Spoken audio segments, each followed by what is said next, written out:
जिस व्यक्ति ने खुद शादी करके बीवी को छोड़ दिया वो हमें सिखा रहा कि तलाक कैसे दे।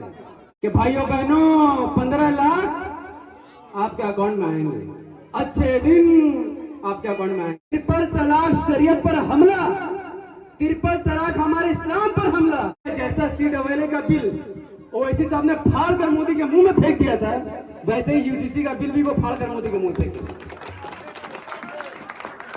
में इस वक्त दंगा चल रहा है, दो कम्युनिटी में लड़ाई चल रही है। औरतों को नंगा करके घुमाया गया, उनका बलात्कार किया गया। मोदी जी, ये बलात्कार आपकी वजह से हुआ है और आपके भांड मीडिया की वजह से हुआ है। नरेंद्र मोदी पर तनकीद की ये इस बात की गवाही है कि एमआईएम पार्टी सिर्फ मुसलमानों की पार्टी नहीं बल्कि सेक्युलर पार्टी है। हिंदुओं के लिए भी आवाज बनती है, मुसलमानों के लिए भी आवाज बनती है। अल्हम्दुलिल्लाह रब्बिल आलमीन वस्सलातु वस्सलामु अला सय्यिदिल मुरसलीन व अला आलिहि व अस्हाबिहि अम्मा बाद।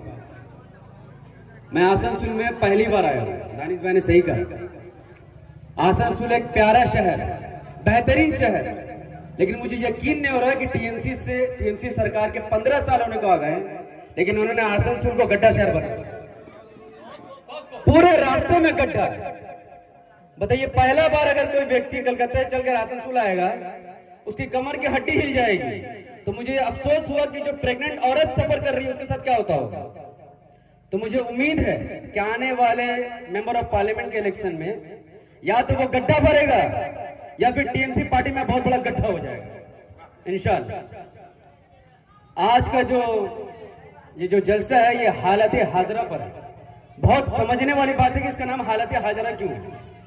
यानी आज के वक्त में किस चीज की जरूरत है जिस पर बात किया जाए, और वो वक्त इसलिए क्योंकि मोदी सरकार एक बिल लाने वाली यूनिफॉर्म सिविल कोड। हमारे बाप दादाओं ने अंधा होकर कभी कांग्रेस को वोट दिया, सीपीएम को वोट दिया, कभी किसी पार्टी को वोट दिया, बदले में हमारी नस्ल बर्बाद हो गई।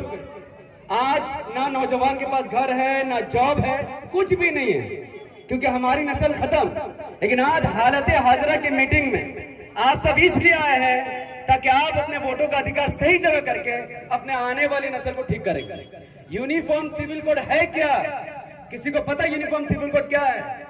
ये हमारी शरीयत पर हमला है और दूसरे धर्म के भी शरीयत पर हमला है। यूनिफॉर्म सिविल कोड का सिर्फ एक ही मतलब है कि शादी कैसे होगी वो बीजेपी सरकार बताएगी, डिवोर्स कैसे होगा वो बीजेपी सरकार बताएगी, और कौन कितना किस हिसाब से जमीन बंटवारा करेगा वो सरकार बताएगी। बारिश हो रही है, घबराइए मत। मैं कलकत्ता से आकर भीगने को तैयार हूँ। आप आसनसोल में रहकर बारिश से डर रहे हैं, ये अल्लाह की रहमत है। और बारिश इस बात की गवाही है कि अल्लाह ताला इस मजलिस से खुश है, क्योंकि बारिश वही होती है जहां पर अल्लाह रहमत बरसाना चाहता है। तो ये बहुत फख्र की बात है। तो मोदी सरकार चाहती है कि हम शादी उसके तरीके से करें, तलाक उनके तरीके से दें। जिस व्यक्ति ने खुद शादी करके बीवी को छोड़ दिया वो हमें सिखा रहा कि तलाक कैसे दे। अजीब बात नहीं है? जो बंदा खुद अपनी शादी को निभा नहीं पाया वो हम मुसलमानों को सिखाएगा कि भैया तुम कैसे सिखाओगे। ये इसलिए हो रहा है क्योंकि नरेंद्र मोदी जी ने 2014 के लोकसभा इलेक्शन में कुछ वादा किया था कि भाइयों बहनों 15 लाख आपके अकाउंट में आएंगे, अच्छे दिन आपके अकाउंट में आएंगे। ना 15 लाख आए, ना 6 दिन आए, ना 2 करोड़ रोजगार उन्होंने हर साल दिए, ना किसी को पक्का मकान मिला, ना काला धन आया। चूंकि उन्होंने अपने वादे को पूरा नहीं किया तो भारत के 140 करोड़ जनता को मूर्ख कैसे बनाया जाए। तो वो सोचे चलो मुसलमानों पर जुल्म के पहाड़ तोड़ देते हैं, उससे हमारे हिंदू भाई खुश हो जाएंगे, मोदी सरकार जीतते रहेगी। उन्होंने राम मंदिर बना दिया, उन्होंने यूनिफॉर्म सिविल कोड लाने की तैयारी की, उन्होंने ट्रिपल तलाक बिल पास कर दिए। अफसोस की बात तो यह है कि जिस पश्चिम बंगाल में खड़ा होकर मैं ये स्पीच दे रहा हूं आपको, उस पश्चिम बंगाल में ममता बनर्जी की टीएमसी पार्टी की सरकार है। पर ट्रिपल तलाक का जब बिल आया तो ममता बनर्जी की सरकार ने जानते हैं क्या किया? समर्थन कर दिया। समर्थन, ट्रिपल तलाक शरीयत पर हमला, ट्रिपल तलाक हमारे इस्लाम पर हमला, और 30% मुसलमानों का वोट लेने वाली ममता बनर्जी ने बीजेपी का समर्थन कर दिया। और उनके जज्बे को देखिए, वो सोचती है कि फिर भी मुसलमान उनको वोट देगा। और आज के वक्त में यूनिफॉर्म सिविल कोड आने वाला है। देखिएगा जैसा सीट अवेले का बिल ओवैसी साहब ने फाड़ कर मोदी के मुंह में फेंक दिया था, वैसे ही यूजीसी का बिल भी वो फाड़ कर मोदी के मुंह फेंक दिया। क्योंकि मुझे अपने सदर पर भरोसा है, उनके ईमान पर भरोसा है, उनके जज्बे को भरोसा है, पर ममता बनर्जी पर मुझे भरोसा नहीं है। आज पश्चिम बंगाल के सरजमीन पर ममता बनर्जी की महा रैली थी। कई सारे मुसलमान, हजारों मुसलमान उस रैली में शिरकत करते हैं, पर मुझे बुरा यह लगा कि जिस रैली में ना इस्लाम का जिक्र ना संविधान का जिक्र, ऐसी रैली में हजारों मुसलमान पहुंच गए। और आज जहां शरीयत की बात होनी है, जहां इस्लाम मुसलमानों की बात होनी है, और ऐसी रैली में कुछ मुसलमान हैं। लेकिन आपको फख्र होना चाहिए कि करोड़ों मुसलमानों में अल्लाह सुब्हानहू व तआला ने आपको ऐसे मुसलमान बनाकर चुना कि आप शरीयत की महफिल में मौजूद है, ऐसी जगह नहीं चुना जहां पर बदतमीजी की बातें चल रही थी। तो हम अपने ये लड़ाई आने वाले नस्ल के लिए लड़ रहे हैं। यूनिफॉर्म सिविल कोड सिर्फ मुसलमानों के खिलाफ नहीं है, बल्कि वो मुस्लिम मैरिज एक्ट के साथ साथ Hindu marriage act, Parsi marriage act, Christian marriage act, सबको ये खत्म करने वाले हैं और एक कानून लाकर तमाम माइनॉरिटीज के साथ साथ हिंदू भाइयों को भी नुकसान पहुंचाने की कोशिश कर रहे हैं। तो आज ये एमआईएम पार्टी दुनिया की वाहिद एक ऐसी पार्टी है जो सिर्फ मुसलमानों के लिए बात नहीं करती। मणिपुर में इस वक्त दंगा चल रहा है, दो कम्युनिटी में लड़ाई चल रही है। 60 दिन से मणिपुर में कुकी समाज के भी लोग मर रहे हैं, मिट्टी समाज के भी लोग मर रहे हैं। और 2 दिन पहले 2 औरतों को नंगा करके घुमाया गया, उनका बलात्कार किया गया। वीडियो देखकर कलेजा छटपटा गया कि वो हमारी मां बहन होती तो क्या होता। एक पूरे 26-27 लोगों ने 2 लड़कियों का रेप किया है और मोदी जी कहते हैं कि उनके हृदय में तकलीफ हुआ। अरे मोदी जी, ये बलात्कार आपकी वजह से हुआ है और आपके भांड मीडिया की वजह से हुआ है। 2002 के गुजरात दंगा में एक मुस्लिम महिला बिल्किस बानो के साथ बलात्कार हुआ।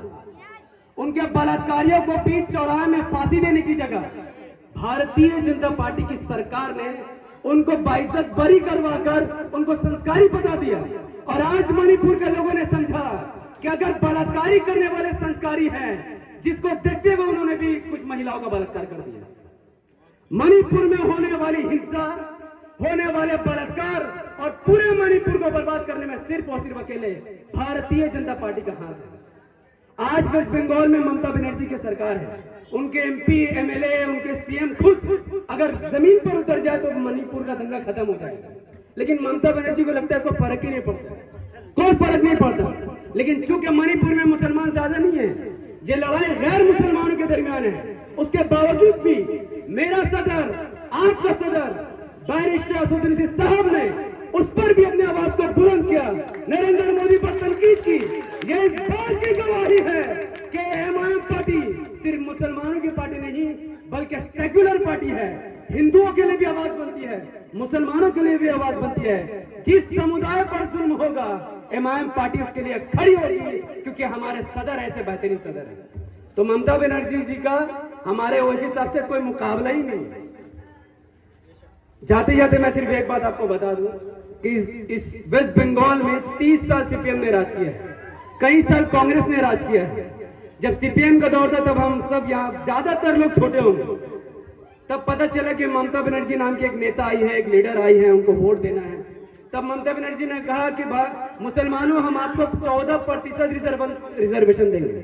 कितना परसेंट? 14%। हम आपके लिए ये करेंगे, वो करेंगे, मुस्लिम इलाकों में हॉस्पिटल खोलेंगे, इंस्टीट्यूट खोलेंगे, मुस्लिम पसमानदा है, मुस्लिम बदनाम है, मुसलमानों को हम लोग इज्जत देंगे। ममता बनर्जी को वेस्ट बंगाल के 30% मुसलमानों ने वोट देकर चीफ मिनिस्टर बना दिया। तो सीएम बनते ही उनको अपना वादा पूरा करना चाहिए था कि नहीं करना चाहिए? आज 15 साल सरकार होने को आई है, तब कहा था 14% रिजर्वेशन देंगे, और आज जब इलेक्शन हो रहा है मुसलमानों बीजेपी आ रही है, बीजेपी हराओ, बीजेपी हराओ। इतना बड़ा धोखा मुसलमानों के साथ, क्योंकि ममता बनर्जी जी को लगता है कि मुस्लिम एक जाहिल कम्युनिटी है। इनको बीजेपी से डराओ, इनको अल्लाह से डर नहीं है, इनको अपने रब से डर नहीं है, इनको सिर्फ बीजेपी से डर है।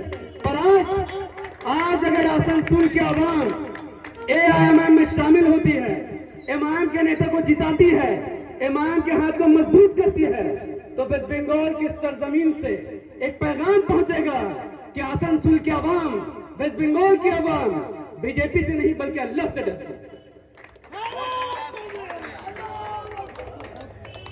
तो मेरे मौजूद भाइयों, पर्दानशी बहनों और मेरी आवाज जिनके घरों में पहुंच रही है, एक बार अपने जमीर के अंदर झांकर खुद से पूछ लेना कि 15 साल से ममता बनर्जी की सरकार ने आखिर माइनॉरिटीज के लिए क्या किया है।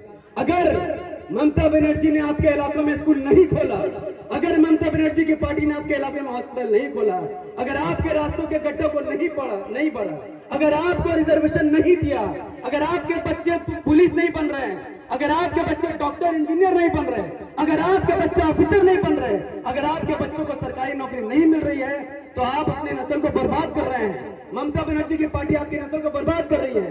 तो आप अपने आने वाले नस्लों के लिए, अपने बच्चों के लिए, अपने पर्दानशी बहनों के लिए और अपनी हिफाजत के लिए अपना वोट सिर्फ और सिर्फ AIM को देंगे। क्या आप इस बात का कसम खाते हैं? अगर खाते हैं तो अपने दिल पे आज़म रखिए और आने वाले कोई भी इलेक्शन हो, लोकसभा हो, विधानसभा हो या पंचायत इलेक्शन हो, अपना वोट जोड़ा फूल को नहीं बल्कि सिर्फ पतंग को दीजिए। इसका रीजन ये है कि अगर NRC पर वैसी बोलेगा, ट्रिपल तलाक पर वैसी बोलेंगे, कश्मीरी मुसलमान पर वैसी बोलेंगे, तो वोट ममता बनर्जी को क्यों दे? कौन है ममता बनर्जी? कल तक हमारे पास कोई ऑप्शन नहीं था। ऐरा गैरा नत्थू कह रहा किसी को भी वोट दे देते थे, पर आज ये अल्लाह का रहम और करम है कि आपके पास ऑप्शन मौजूद है। और मैं बता दूं आपको कि ओवैसी साहब मुसलमानों के सिर्फ नेता नहीं है, आपको गलतफहमी है। ओवैसी साहब मुसलमानों के सिर्फ नेता नहीं है, बल्कि ओवैसी साहब अल्लाह सुब्हानहू व तआला द्वारा भेजे गए एक मसीहा है जिसकी कदर आपको करनी है। अगर आपने नहीं की तो आज आप भटक रहे हैं और आने वाले आपकी नस्ल हमेशा हमेशा किसी की गुलामी करती रहेगी। यही बात बोलकर मैं अपनी बात को खत्म करता हूं और स्टेज पर बैठे तमाम लोगों का शुक्रिया अदा करना चाहूंगा। दानिश अजीज साहब का भी जिन्होंने इतना अच्छा प्रोग्राम किया, इमरान सोलंकी साहब भी जो मुझे यहाँ लेकर के आए, और आप सब लोगों का जो यहाँ पर शिरकत कर रहे थे, बारिश के दरमियान मौजूद थे, अपने ईमान को आपने साबित किया, और पर्दानशीर माओ बहनों को भी जिनको मेरी बात समझ में आई। वाखिर दवाना अनिल हम्दुलिल्लाहि रब्बिल आलमीन। अस्सलामु अलैकुम व रहमतुल्लाहि व बरकातहू।